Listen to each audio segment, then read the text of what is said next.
Como é sabido de todos, em setembro o Brasil completa 200 anos de sua independência. Mas antes disso, ações separatistas pipocavam por toda parte, inclusive em Goiás. Na antiga Vila Boa, militares e religiosos criaram um movimento cujo ideal era separar o Brasil da coroa portuguesa. Mas quem foram esses líderes? Que fim eles levaram? Por que pouco se fala deste tema? Quem vai responder é o doutor em documentação pela Universidade de Salamanca, da Espanha, e diretor do Instituto de Pesquisas e Estudos Históricos da PUC Goiás, o professor Antônio César Caldas Pinheiro. Ele que é também membro do Instituto Histórico e Geográfico de Goiás. Olá, professor, um prazer ter o senhor aqui com a gente. O prazer é todo meu. Como é que começou isso? Antes mesmo da independência do Brasil, tinha gente aqui em Goiás, vou usar uma expressão antiga, querendo romper os grilhões com a coroa portuguesa. Como é que foi isso? Bem, vamos contextualizar para nós entendermos, né, esse movimento que aconteceu. Em 1820, nós temos em Goiás o último capitão-general como governador de Goiás. E ele pretendia fazer algumas mudanças na administração pública. Mesmo porque toda a burocracia, toda a organização da administração naquele momento era de 100 anos atrás. O que se tinha naquele momento era uma organização burocrática voltada para a sociedade mineradora, que já não era a realidade naquele momento. Então, com isso, ele teve muitas antipatias. Então, um grupo de pessoas que moravam na cidade de Goiás tentaram, né, uma rebelião, digamos assim. Eram 3 padres, padre Luiz Bartolomeu Marques, padre Cardoso Mendonça e padre Lucas Freire de Andrade. E esses cuidavam da parte da pregação no púlpito para o povo, né? E 3 militares, liderados pelo capitão Felipe Antônio Cardoso, que era do norte de Goiás, mas estava em Vila Boa, pelo soldado Felizardo Nazaré e pelo capitão Francisco Xavier de Barros. Eram esses 3. Esses 3 estavam conversando com as milícias, nos quartéis e tudo mais, chamando pessoas para esse movimento, não é? Mas deixa eu ver se eu entendi. A revolta deles não era necessariamente em continuar sendo um Reino Unido, Brasil e Portugal. Era mais contra a gestão local, provincial. Naquele momento, sim. Por quê? Porque as notícias demoravam a chegar a Goiás, né? Mas, em meio a esse movimento, chegou a notícia do que estava acontecendo no Rio de Janeiro, em 1821. Naquele momento da preparação para a independência, não é? Em 22. Quando chega essa notícia, é um correio que chega para ir para Mato Grosso e traz a notícia da efervescência que estava no Rio de Janeiro, eles se animam, então, buscando também lutar pela independência do Brasil, mas ao mesmo tempo, como muitos deles eram pessoas do norte da província de Goiás naquele momento, também independência, a separação do norte de Goiás. Então, eles juntaram uma coisa com a outra. Tem até um texto interessante de Americano do Brasil, que ele escreveu um século depois, em 1920, sobre esse clima que a cidade de Goiás vivia naquela época.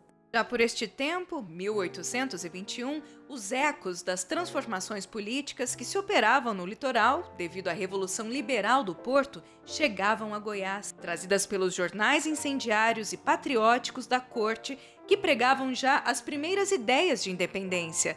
Formou-se então, nesta capital, um grupo de partidários da liberdade do Brasil e cujo ideal era sua separação da monarquia portuguesa. Professor, eu te pergunto, Americano do Brasil não romantizou isso aqui, não? Romantizou, né? Ele, na verdade, esse estudo que ele faz é dentro de uma biografia do brigadeiro Felipe Antônio Cardoso, não é? Que era o cabeça do movimento. Que era o cabeça do movimento e que ele quis exaltar, né? Na realidade, o que nós temos é isto. Eles não tinham, naquele primeiro momento, um rumo certo do seu movimento, o que eles queriam realmente. Quando chegam as notícias aqui em Goiás, do que estava acontecendo no Rio de Janeiro, mas já o Rio de Janeiro já estava, né, na efervescência devido à questão da Revolução do Porto, não é? Aí sim que eles têm essa ideia de batalhar pela independência do Brasil e pela separação do Norte. Mas antes eles estavam ainda indecisos. Queriam, na verdade, tirar todos os portugueses que estavam nos cargos públicos em Goiás e ir contra a administração de Manuel Inácio Sampaio. Antes de te fazer uma pergunta, eu quero que você contextualize o que era a província de Goiás naquela época. Bem, nós estamos falando aí das 2 décadas do século XIX, né? 1820. Nós havíamos saído de uma época de mineração, não é? O ouro acabou e as pessoas foram se voltando para os engenhos, né? Então, fabricando açúcar, aguardente e tudo mais. Mas não tinha como escoar isso, a dificuldade que tinha das estradas, como eles levaram isso para o litoral, não é? Então, as pessoas passaram, os fazendeiros passaram o quê? Para a criação de gado, principalmente no norte. Por quê? O gado, ele não se gastava com ele tinha pastagens à vontade, né? E ele se autolocomovia, digamos assim, não é? Então ele poderia também ser exportado. Então foi a economia que nós tivemos aí do final do século XVIII para o início do século XIX. E o que se tinha, o que se conhecia, o que acontecia no litoral, chegava a Goiás muito tempo depois.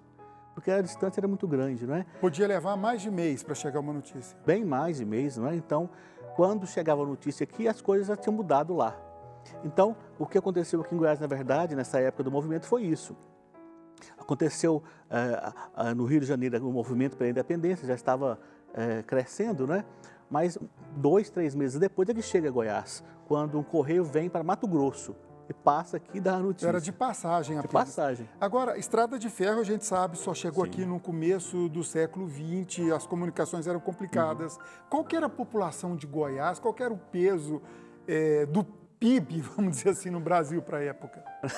Goiás era era um estado, eles falam insular, né, digamos até, né, entre Paranaíba, Araguaia e Tocantins, né, e um estado, uma província muito afastada e muito relegada, digamos assim.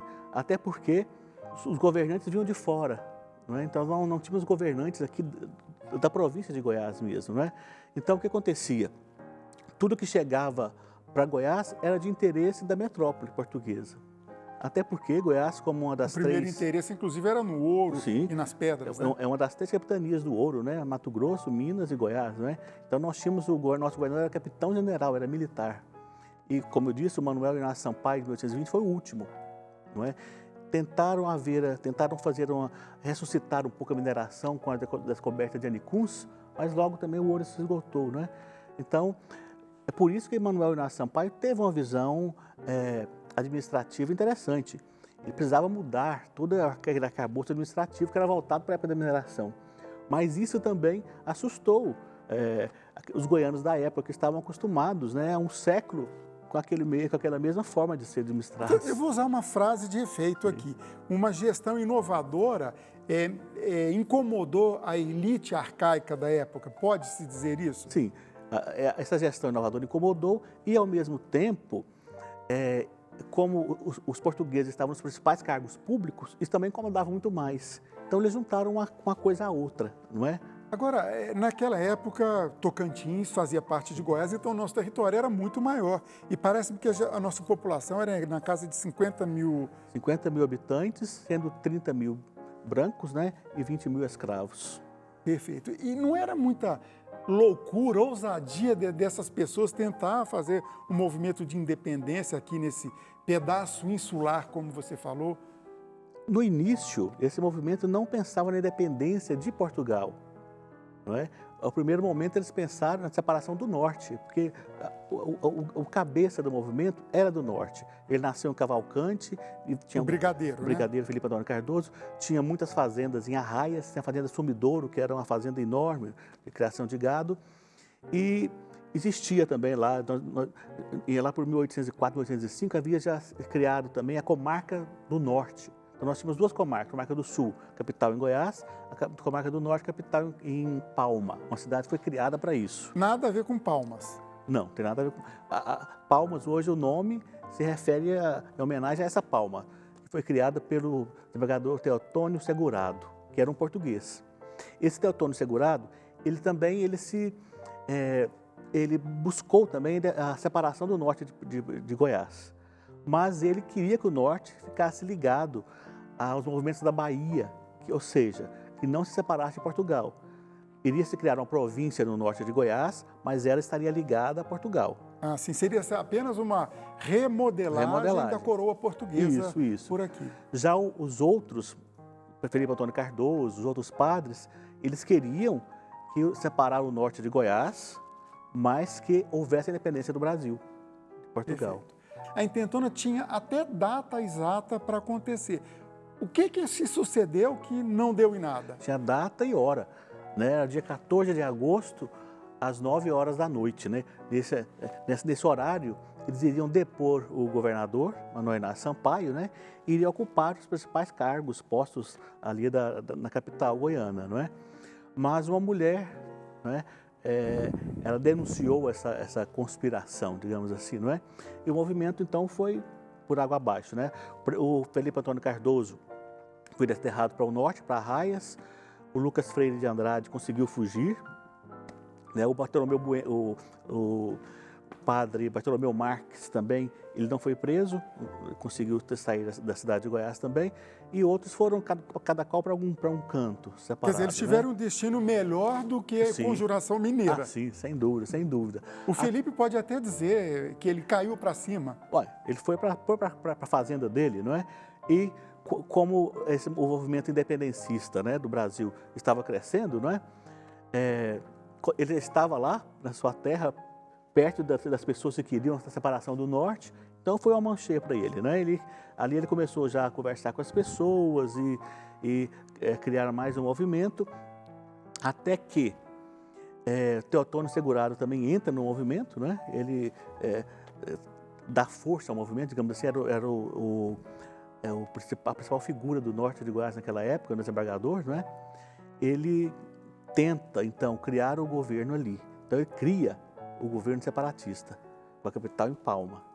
Depois, com alguns problemas, eles passam a capital para Natividade, depois para Arraias, e ele é eleito também como deputado para as cortes. Então, ele vai para Portugal.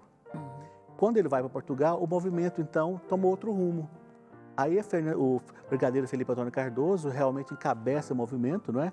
Aí eles esquecem da questão de manter o norte ligado a Portugal, mas querem o norte separado de Goiás. Perfeito. Não é? Professor, o seu doutorado é em documentação em Salamanca, na Espanha. O que tem a ver essa pesquisa sua com esse seu doutorado? Bem, eu tive contato com essa documentação, não é? Principalmente essa documentação da época de 1820 a 1822, depois que esse movimento depois que esse movimento não foi para adiante, houve uma devassa, e essa devassa é um auto de processo muito grande, e está nessa documentação do Arquivo Histórico Ultramarino. Então, lendo esse auto... Esse arquivo fica em Portugal? Fica em Portugal, mas ele está digitalizado e microfilmado, está aqui na PUC, né? Tem toda a documentação aí. Então, nessa documentação, você percebe isso, né? Quando Teotônio vai para Portugal, o movimento acalma, o Felipe Antônio Cardoso toma conta desse movimento, o Sul manda o padre Luiz Gonzaga Camargo Fleury para abafar o movimento, para acabar com esse movimento lá, e acontece. Tanto que, ali por 1800 e no começo de 1823, o movimento já não existe mais, Felipe Antônio Cardoso vem para o sul de Goiás, né? Se casa em Itaberaí, se casa com uma mulher, Maria Anastácia Santa Cruz, muito rica, e ele já era muito rico, então ficou uma fortuna imensa. E ele vai falecer com 95 anos, em 1868. O tempo está acabando mesmo, a resposta curtinha. Então foi um movimento de elites? Foi um movimento de elites, sem dúvida, sem dúvida.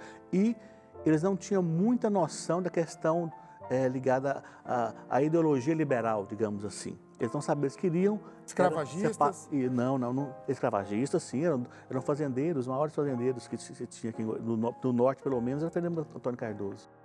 Perfeito. Professor, agradeço muito a sua participação, muito interessante, muita coisa de nosso estado que a gente não sabia e até como jornalista a gente acaba aprendendo. Muito obrigado mais uma vez. Agradeço. TBC Memória, ajudando a preservar a história de Goiás.